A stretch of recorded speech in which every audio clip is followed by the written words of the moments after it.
ሰላም ስለ አይን ጤና እንማማር። እንዴት ናችሁ? ሁሉ ሰላም፣ ሁሉ መልካም፣ ናይስ። ዛሬ ሁለት ነገር እናያለን። አንደኛው አኳይሽመር ከግላኮማ የአይን መልእክት አስተላላፊ ነርቭ ጉዳት ጋር የሚያገናኘውንና ሁለተኛው ደግሞ ሌንስ ከአይን ሞራና ብዙ ጊዜ 40 ዓመትና ሰው ከዛ በላይ ሲሆነው የቅርብ የማየት ችግር ያጋጥመዋል። ስለዚህ የማንበቢያ መነጽር ያስፈልገዋል ማለት ነው። ስለዚህ እሱን እንዴት ነው የሚከሰተው የሚለውን ከሌንስ ጋር አያይዘን ለማየት እንሞክራለን። አይናችን እንደ ኳስ ቅርጽ ነው፣ ሰርክል ነው። ግን ለመማማር እንዲመቸን ልክ አሁን ድንች ስላይስ ብናደርገው ፕሌን የሆነ ገጽታ ነው የሚኖረው። ልክ እዚህ ጋር የመጣነው ምስል የአይን ኳሱ ስላይስ ቢሆን ፊት ለፊት ሊሰጠው የሚችለው ምስል ይሄ ነው። ስለዚህ ለመማማር እንዲመቸን ይሄን ለማየት እንሞክራለን ማለት ነው። ስለዚህ አሁን የምናየው ከዚህ ከብሌን እስከ ሌንስ ውስጥ ያለውን የአይን ውሃ አኳይሽመር ከግላኮማ የአይን ነርቭ መልእክት አስተላላፊ ጉዳት ጋር እንዴት እንደሚያገናኘው ለማየት እንሞክራለን። ብዙ ጊዜ ከብሌን እስከ ሌንስ ያለውን አንቴሪየር ሴግመንት እንለዋለን። ከዚህ ከሌንስ ደግሞ እስከ ሬቲና ብርሃን መቀበያ ያለውን ደግሞ እኛ ፖስቴሪየር ሴግመንት ብለን እንጠራዋለን። ስለዚህ እዚህ ውስጥ ያለው የአይን ውሃ አኳይሽመር ይባላል። ስለዚህ ከ10 እስከ 21 ሚሊሜትር ኦፍ ሜርኩሪ ነው ኖርማል ሬንጁ በመለኪያ ስንለካው ማለት። ስለዚህ ከዚህ ከ21 በላይ ከፍ እያለ በመጣ ቁጥር የግላኮማ የአይን መልእክት አስተላላፊ ነርቭ ጉዳት ጋር የመገናኘት እድሉ እየሰፋ ነው የሚሄደው ማለት ነው። ይሄ የአይን ውሃ የሚመረተው እዚህ ሲለሪ በዲ የሚባል ቦታ ጋር ነው። እዚህ ጋር ይመረታል።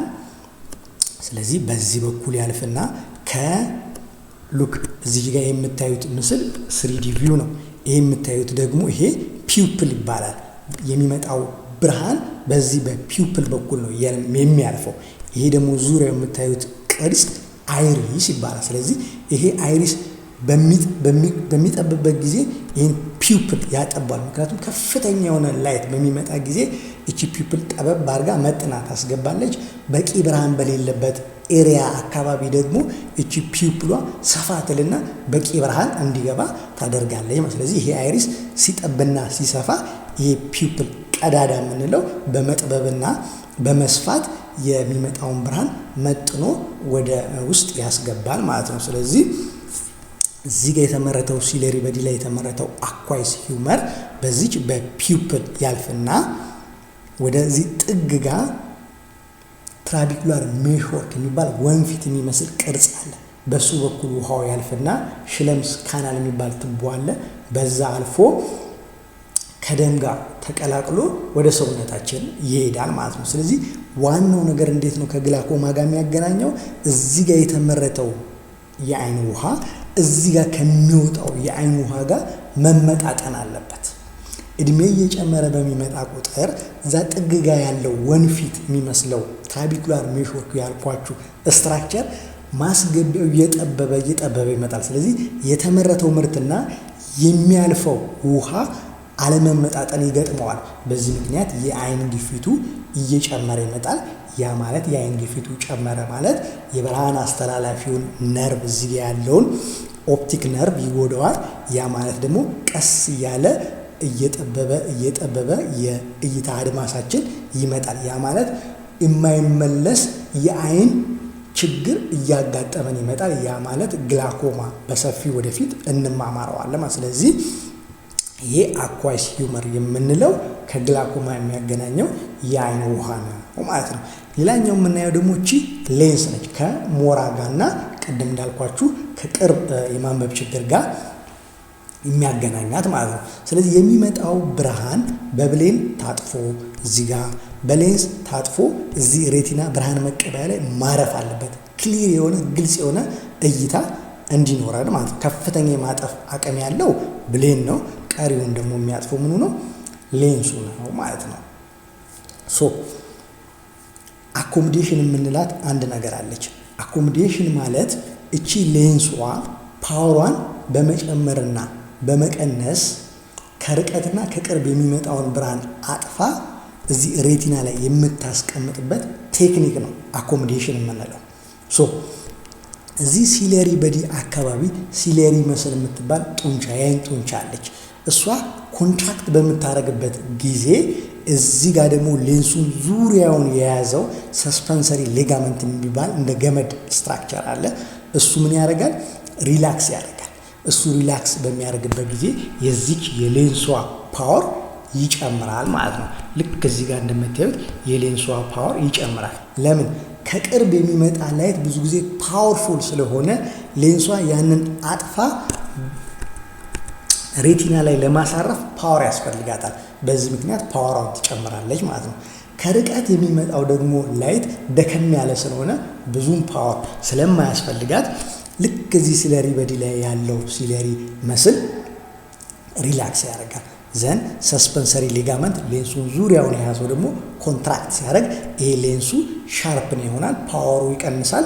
ስለዚህ ከርቀት የሚመጣውን ብርሃን አጥፎ እዚህ ሬቲና ብርሃን መቀበያ ላይ ያሳርፈዋል ማለት ነው። ስለዚህ ሌንሷ ፓወሯን እየጨመረችና እየቀነሰች የሚመጣው ብርሃን የርቀትና የቅርብን አመጣጥና እዚህ ብርሃን መቀበያ ላይ የምታሳርፈው ቴክኒክ አኮሞዴሽን ብለን እንጠራዋለን ማለት ነው። ሶ ይሄ ሌንስ እድሜ እየጨመረ በመጣ ቁጥር ሌንስ ውስጥ ያለ ኮንተንት አለ፣ ሌንስ ፋይበር የሚባል እሱ እየጨመረ በሚመጣ ጊዜ ሌንሷ እየጠነከረች ትመጣለች። ያ ማለት ፍሌክሲቢሊቲዋ እየቀነሰ ይመጣል ማለት። ለዛ ነው ቅድም እንዳልኳችሁ 40 ዓመትና ከዛ በላይ በሚሆን ጊዜ ሌንሷ የማጠፍ አቅሟ እየተዳከመ ስለሚመጣ የማንበቢያ መነጽር ያስፈልጋል የምንለው። ያ የማንበቢያ መነጽር ፕላስ ሌንስ ነው፣ ኮንቬክስ ነው፣ የማጠፍ አቅም ያለው ማለት ነው። ስለዚህ የሚመጣውን ብርሃን ሌንሱ ያጥፋል፣ ፕላስ ሌንስ መነጽሩ ማለት ነው።